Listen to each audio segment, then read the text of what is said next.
You know, we do wonder at times also why it is that we have legislation that remains secret for so long.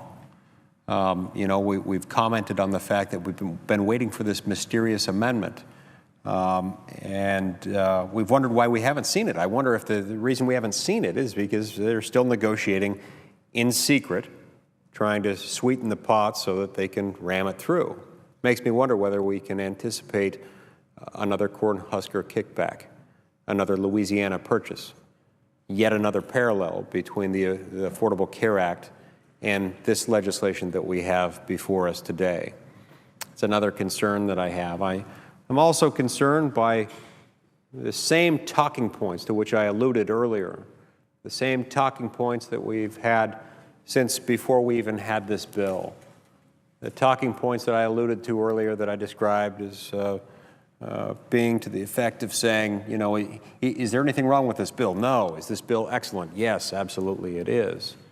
Those are the same talking points that convinced a lot of people to come out and support the bill before the bill even existed. Senator Lee, you remember in committee, our able colleague, Senator Schumer, said this was the toughest bill ever, as I recall, and that it was tough as nails.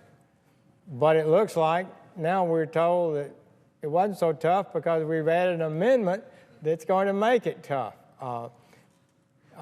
So that kind of what you're saying about the talking points, you have to go beyond the bill. If it was so tough to begin with, why do they need to pass another amendment now that makes it a lot tougher, they say? I guess it wasn't tough enough, and they're trying to make it even tougher. Yeah, that is an interesting point. And a lot of people got caught up in that kind of mindset, even before the bill was released. The Salt Lake Chamber of Commerce, an institution in my own home state, came out overwhelmingly in support of this bill. But the problem was the bill didn't exist. They were going off the talking points. And here's the problem. The talking points were wrong. The talking points proved to be grossly misleading. The talking points told us. And the proponents of the bill have continued to tell us for months, even after the bill text came out, and even after we had reason to know better. They've told us a few things. They've told us, number one, illegal aliens who are legalized under this bill and who'd be put on the path to citizenship under this bill would have to pay back taxes as a condition of their legalization. Did that turn out to be true? Absolutely not. When you read the fine print, one thing's very clear. They have to pay only those back taxes that have previously been assessed by the Internal Revenue Service. What does that mean? Well, they have to be found due and owing. They have to have been assessed by the IRS. You don't have taxes assessed by the IRS if, as is often the case for someone who's been working here illegally, you're working off the books. So this is what we call an illusory promise. They offered us the sleeves off of their vest.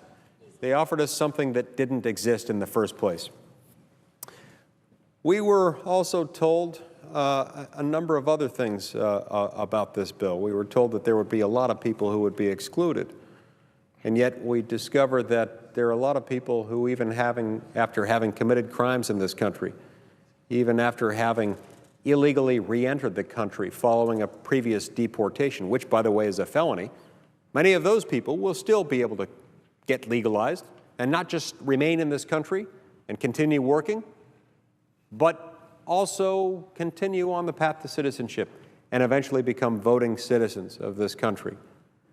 We were told that those people who are illegal aliens currently, who would be eligible for legalization and eventual citizenship, would not be eligible during their provisional status, during their interim status, their RPI status, as we call it under the bill, that they wouldn't be eligible for means-tested welfare benefits.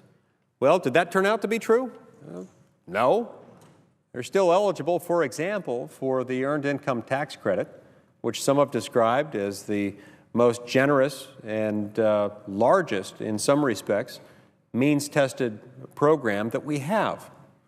And so these things turned out not to be true.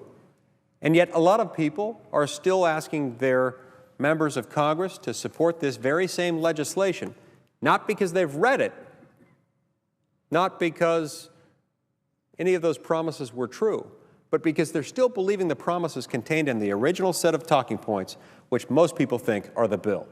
And that's